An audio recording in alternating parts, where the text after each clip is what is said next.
নজর রাখবো এই মুহূর্তের ব্রেকিং নিউজের দিকে। ধ্বংসস্তূপে পরিণত হয়েছে যুবভারতী ক্রীড়াঙ্গন। মেসি উন্মাদনায় যুবভারতীতে চরম বিশৃঙ্খলা। নির্ধারিত সময়ের আগেই মাঠ ছাড়লেন মেসি। দর্শক আসন থেকে ছোড়া হলো জলের বোতল। প্রিয় তারকাকে ভালোভাবে দেখতে না পেয়ে ক্ষোভের বিস্ফোরণ, মাঠ ছাড়লেন মেসি। এই ব্যাপারে আরো বিস্তারিত জানাবে আমাদের প্রতিনিধি বিদীপ্ত রয়েছে টেলিফোনে। বিদীপ্ত, কি আপডেট রয়েছে তোমার কাছে? একেবারে শ্রী তোমাকে জানিয়ে এই মুহূর্তে দাঁড়িয়ে কিন্তু আমরা দেখতে পাচ্ছি যে যুবভারতী ক্রীড়াঙ্গনে সেখানে পরিস্থিতি কিন্তু একেবারে উত্তপ্তময়, কারণ ইতিমধ্যেই দিশেহারা হয়ে গেছে বিধাননগর কমিশনারেটের পুলিশ এবং দিকশূন্য হয়ে গেছেন তারা এবং যাত্রীরা, এবং মূলত কিন্তু যারা দর্শকেরা তারা কিন্তু ক্ষোভে ফেটে পড়েছেন। এই মুহূর্তে দাঁড়িয়ে আমরা যেটা দেখতে পাচ্ছি, যেটা তারা অভিযোগ আনছেন মূলত যে অরূপ বিশ্বাস এবং তার পাশাপাশি সত্যত্র দত্ত, তারা কোনো রকম ভাবে কেউ কিন্তু তাদের কাছে টিকিট দিয়েছিলেন, তাদেরকে ইমিডিয়েট অ্যারেস্ট করা দরকার, এই কথা কিন্তু তারা রাখছেন।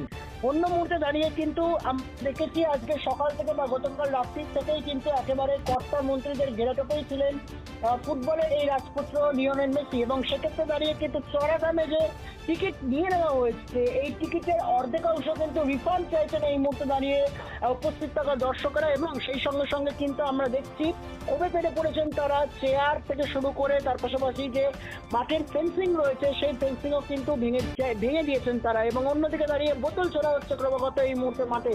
একেবারে একটি উত্তপ্তময় একটা অরাজকতার ছবি কিন্তু ফুটে উঠছে এই মুহূর্তে যুবভারতী ক্রীড়াঙ্গনের অভ্যন্তরে। এবং সেই সঙ্গে সঙ্গে তোমায় জানিয়ে রাখবো যে আজকে কিন্তু মূলত ঠিক কিছুক্ষণ আগে 11:52 ছবিটা আমরা দেখেছিলাম যে লিওনেল মেসি তিনি কিন্তু তার যে মাঠ সেই মাঠ কিন্তু ছেড়েছিলেন ঠিক অনেকক্ষণ আগেই, কিন্তু তারপরেই আরো ক্রমাগত পরিস্থিতি উত্তপ্ত হয়ে ওঠেন। এবং তারা যেটা মূলত এই দর্শকেরা যারা সকাল থেকে উপস্থিত ছিলেন, কেউ কেউ গতকাল রাত্রির থেকে উপস্থিত ছিলেন যুবভারতী ক্রীড়াঙ্গনের অভ্যন্তরের বাইরে, এবং সেখান থেকে তারা যেটা দাবি করেছেন যে মূলত যে দীর্ঘক্ষণ ধরে অপেক্ষা করেছেন তারা, কিন্তু কেন কোনো রকম ভাবে এই ঘেরাটোপে যে নিয়ে আনা হলো ফুটবলের এই বেতাজ বাদশাকে, কিন্তু কোনো রকম ভাবে তাদের সঙ্গে একটু তারা দেখা করতে পারলেন না, সাক্ষাৎ করতে পারলেন না। এটা চূড়ান্ত ভাবে একটা স্ক্যাম কোথাও গিয়েও তাদের সাথে একটা রীতিমতো যে বঞ্চনা করা হয়েছে এই অভিযোগ কিন্তু তারা এনেছেন। এবং সব মিলিয়ে এখনো পর্যন্ত সেটি লন্ডভন্ড পরিস্থিতি যুবভারতী ক্রীড়াঙ্গনের অভ্যন্তরে, যেখানে কিনা মূলত আমরা দেখেছি যে তারা মূলত আরো যে যারা সেখানে উপস্থিত থাকা দর্শকের আসনে যারা উপস্থিত ছিলেন তারা যেটা দাবি করছেন যুবভারতী ক্রীড়াঙ্গনের অভ্যন্তরে কি টেন্ট করা হয়, তাদের দাবি সেই টেন্টটা কেন করা হয়। এই যখন ঘটনা ঘটছে সেই ঘটনার আবহে দেখা যাচ্ছে রাজ্যের মুখ্যমন্ত্রী মমতা বন্দ্যোপাধ্যায় তিনিও কিন্তু কোনো রকম ভাবে আসেনি, এবং সেই সঙ্গে সঙ্গে কিন্তু সৌরভ গঙ্গোপাধ্যায় তিনিও উপস্থিত ছিলেন না, এবং শাহরুখ খান তিনিও কিন্তু কোনো রকম ভাবে ছিলেন না।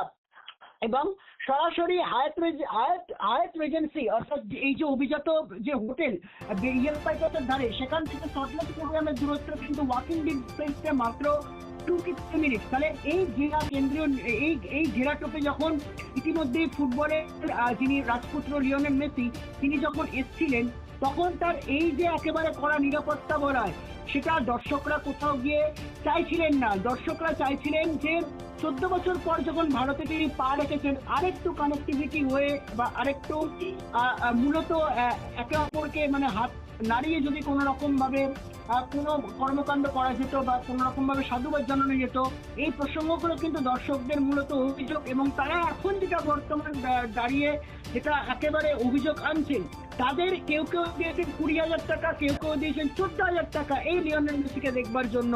সেই টাকার অর্ধেক অংশ রিফান্ড চাইছেন তারা, এবং অবিলম্বে রাজ্যের ক্রীড়ামন্ত্রী অরূপ বিশ্বাস এবং সেই সঙ্গে সঙ্গে সত্যব্রত দত্তকে মূলত অ্যারেস্ট করা হোক এই অভিযোগ আনছে। এবং অন্যদিকে দাঁড়িয়ে কিন্তু তোমাকে আরো জানিয়ে রাখবো, পুলিশ যখন দিকশূন্য হয়ে গেছেন, যখন একের পর যুবভারতী ক্রীড়াঙ্গনের অভ্যন্তরে চেয়ার ভাঙা হচ্ছে, সেই সঙ্গে সঙ্গে কিন্তু মূলত বোতল ছোড়া হচ্ছে, বিধাননগর কমিশনারেটের পুলিশের তরফ থেকে কিন্তু রীতিমতো লাঠিচার্জের মুখে এই মুহূর্তে পরিস্থিতির এই মুহূর্তে যুবভারতী ক্রীড়াঙ্গনের অভ্যন্তরে সেই চিত্র।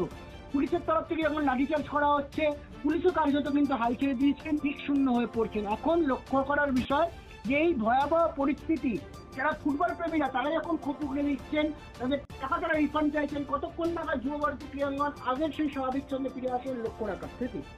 একেবারে বিদীপ্ত, তুমি সঙ্গে থেকো, আবারও পরবর্তী সময় আসছি তোমার কাছে। দর্শকদের দাবি মন্ত্রী আয়োজকেরাই ছবি তুলছেন, দর্শকরা তাহলে কি দেখবে? গ্যালারি থেকে মাঠে নেমে পড়লেন ক্ষুদ্র দর্শকেরা। মাঠের দখল নিয়ে নিল উত্তেজিত জনতা। মাইকে স্ট্যান্ড নিয়ে অনুষ্ঠান মঞ্চ ভাঙচুর। মেসির জন্য নির্দিষ্ট সামিয়ানা উপড়ে ফেল উত্তেজিত জনতা। দর্শকদের বক্তব্য, জায়ান্ট স্ক্রিনেই যদি মেসিকে দেখতে হয় তাহলে 1 টাকা খরচ করে এসেছি কেন? স্টেডিয়ামের বাইরে বেরিয়ে ক্ষোভ প্রকাশ করলেন দর্শকেরা।